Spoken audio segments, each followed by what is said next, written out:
DaVinci Resolve is a free video editing software beloved by many and considered a viable alternative for things like Adobe Premiere Pro. In this FilterGrade video, we're going to teach you the basics of using Resolve for video editing.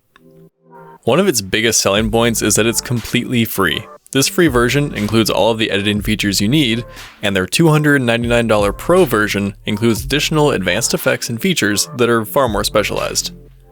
In this video, we'll be going through the basics of how to use DaVinci Resolve for editing, color work, and more.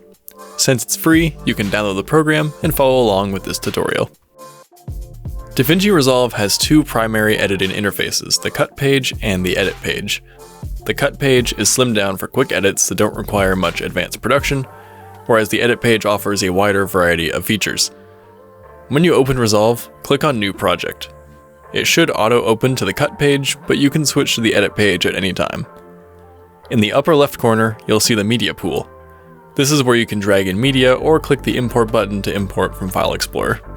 To view a clip larger, double-click on it and you can watch it back. To add something to the timeline, drag it into the timeline on the bottom of the screen.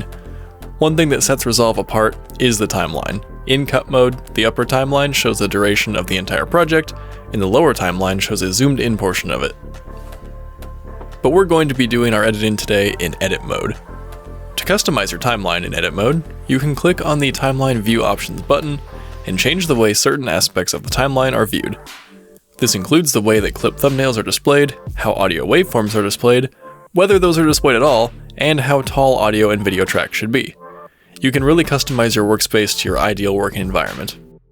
We will first need to put the footage into our timeline. The most basic way is to just drag a clip into the timeline and make our edits there. You can also mouse over a clip in your library and press I to set an in point and O to set an out point. Now when you drag that clip onto your timeline, it will only import the footage between those 2 points. Either method is completely valid and will make more sense to do in different situations. To adjust things like zoom, rotation, and position of any clip, select it and click on the Inspector tool. These are basic clip adjustments that you will likely use very often. The first thing you'll probably want to learn how to do with your footage is to cut it. Cutting works the same in Resolve as it does in many other programs. Move your playhead to the desired cut point by dragging it, or playing your timeline with the play button or spacebar. If you want to delete everything in a clip before that cut point, move your cursor to one end of the clip until the cursor symbol changes, then just drag it to the point you want to cut from. Otherwise, use the blade tool by pressing B on your keyboard or clicking the button on the toolbar. Once you have a clip cut out, you can click on it and delete it. To return to the selection tool, press A or click it on the toolbar. Press the backspace key to delete it and leave a space, or press the delete key to perform a ripple delete, where the rest of the timeline will be moved to fill in the new empty space. If you want to add multiple layers of audio or video, just drag the new layers onto the timeline and put them on a new layer. Do this to add B-roll, music, or any other additional video assets. You can drag footage onto any track of the timeline at any time. Just make sure not to drag a clip over another clip, because when you place it there, it will replace that footage entirely. Now that you have your main footage and audio dealt with, it's time to spice it up a bit. The first thing we can do is add text titles. To access the title tool, click on the Effects Library button found on the top toolbar. There are a number of options here, but we'll focus on titles right now. To create basic text, simply select text and drag it onto your timeline.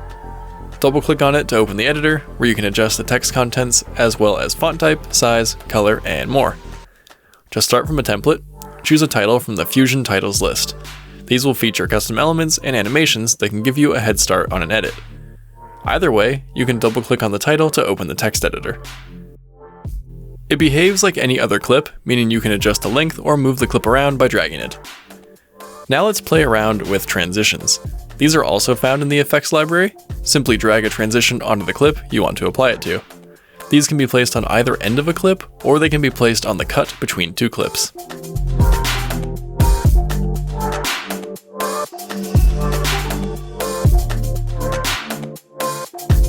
When it comes to audio, you can do basic audio adjustments in the Edit tab itself. For more advanced audio editing, you might want to use the Fairlight tab. To have better control over audio volumes, add the mixer window to your workspace. You can use the sliders here to adjust the volume of entire audio tracks. In general, try to keep voices out of the red range or you might experience clipping audio. However, you can also adjust the audio per clip. When you hover over an audio clip, you'll see a symbol of an up and down arrow. You can click and drag up and down to adjust the volume of that clip, and you'll see the audio waveform moving along with it. If you need to adjust the volume or a specific portion of a clip, you don't need to cut it down further. You can actually create audio keyframes inside the audio layer. Select the audio layer and alt-click on the point where you'd like to create a keyframe.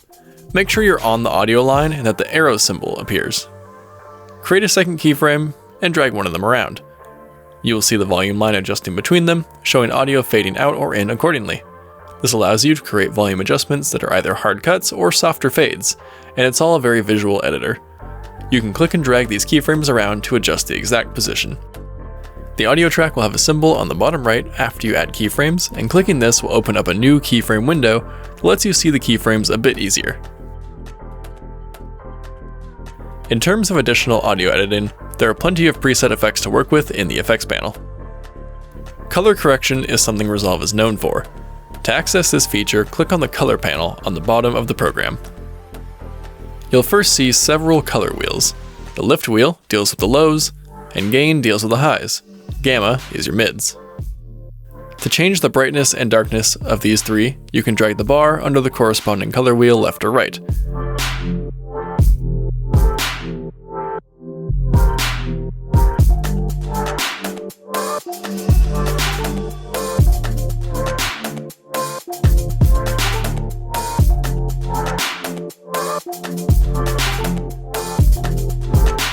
To change the color of the lows, mids, and highs, drag the circle inside the color wheel towards a color. Below these wheels, you can adjust settings like contrast and saturation.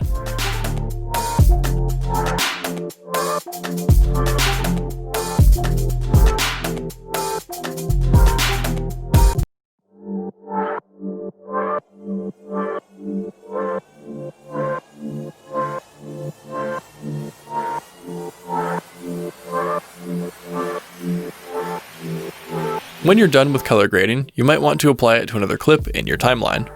To do this, you can right-click on the graded video and select Grab Still. This will add a still, which is essentially like a template. Select a different clip in your timeline, then right-click the still and select Apply Grade. Another way to do this is to copy the nodes on the right side of the clip and paste them onto another clip. A great way to apply a single color grade to a cut-up piece of footage is to use an adjustment layer, and apply your color grades to that instead of to individual clips. To create an adjustment layer, go to the Edit tab, click on Effects Library, then Effects, then drag an adjustment clip over your current clips. Then all you need to do is adjust the color correction on the adjustment layer, and it will apply to any footage below it in the timeline.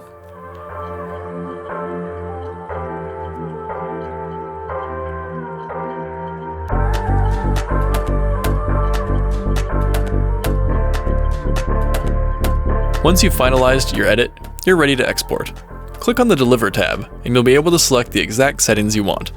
This includes the file name, the save location, the format, and more. There are a ton of options to choose from.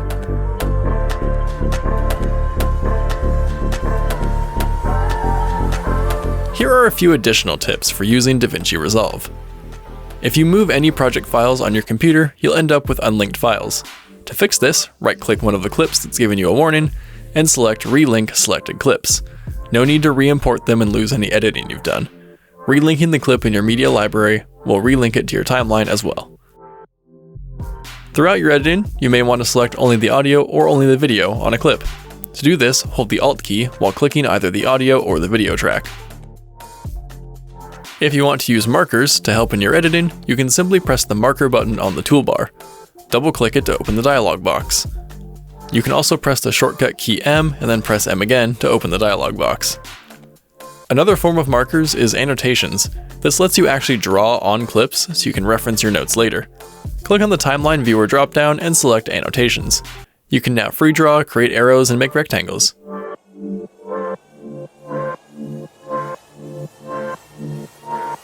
Now you should have all that you need to get started with a basic project in DaVinci Resolve. It's a fairly straightforward program that should be easy to pick up if you've used other popular editing software. And even if you haven't edited before, Resolve shouldn't be difficult to pick up and make something amazing. If you found this FilterGrade video helpful, make sure to like and subscribe, and we'll see you in the next one. If you enjoyed this video, be sure to like and subscribe and leave a comment down below. And if you're looking for professional LUTs, Lightroom desktop and mobile presets, Premiere Pro templates, and more photo and video education, visit FilterGrade.com today.